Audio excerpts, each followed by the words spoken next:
Friends, आज की इस वीडियो के अंदर में मैं आपको बताने वाला हूँ कि किसी भी लोन एप्लीकेशंस में लोन लिमिट कैसे बढ़ाएं।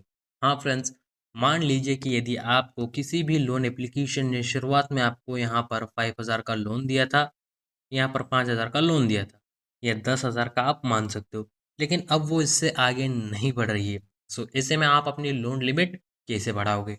वैसे फ्रेंड्स, हर एक एप्लीकेशंस का अपना एक अलग प्रोसेस होता है। जैसे कि यदि मैं जो एप्लीकेशन यूज़ करता हूँ, जैसे कि ब्रांच, वो उसके थोड़े चार्जेस ज़्यादा है, वरना एप्लीकेशन बेटर है, वो तुरंत ही लोन प्रोवाइड कर देती है। अब उसकी लोन लिमिट की यदि बात करें, तो यहाँ पर वो शुरुआत में 500 का लोन प्रोवाइड करती है, देन फिर 1000, फिर 2000, फिर 4000, ऐसे कर करके।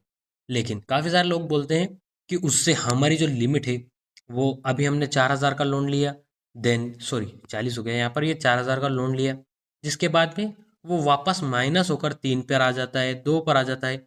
सो ऐसा क्यों? सो इसका एक रीज़न है फ्रेंड्स, कि आप ऑन टाइम पेमेंट करते हो, यानी कि समय पर। आपको कभी भी ऑन टाइम पेमेंट नहीं करनी है। जैसे कि यहाँ पर यदि आज आपने लोन लिया, जैसे कि आज है 8 अगस्त, आज आपने लोन लिया, सो उसकी पेमेंट होगी अगले 8 नवंबर को। सो आप टाइम पर पेमेंट कभी मत कीजिएगा। जैसे कि 8 अगस्त है ना, तो 9 अगस्त कभी भी पेमेंट ना करें। आपको या तो 6 अगस्त या 7 या फिर 5 अगस्त से पहले ही यदि आपने पेमेंट कर दी है, सो 101% आपकी लोन लिमिट जो है यहाँ पर इंक्रीज होगी। आप कोई भी एप्लीकेशन से ट्राई कर सकते हो। यदि आप 2 या 3 दिन पहले अगर उसकी रीपेमेंट करोगे, सो उसके अंदर में आपकी जो है लोन लिमिट इंक्रीज होगी। यदि आप लोन लेते भी हो, सो दिन के दिन कभी भी पेमेंट ना करें। आपको 2 या 3 दिन पहले ही पेमेंट कर देनी है।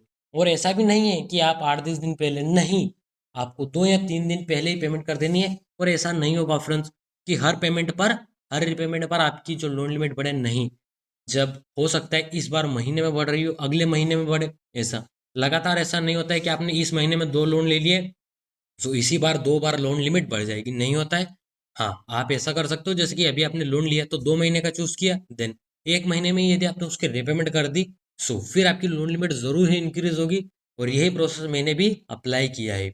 अगली वीडियो में मैं दिखाऊंगा भी सही कि किस तरीके से, पूरी तरीके से लाइव दिखाऊंगा किस तरीके से आप इसे इंक्रीज करोगे, और मैं आपके सामने ही उसे इंक्रीज कर कर दिखाऊंगा।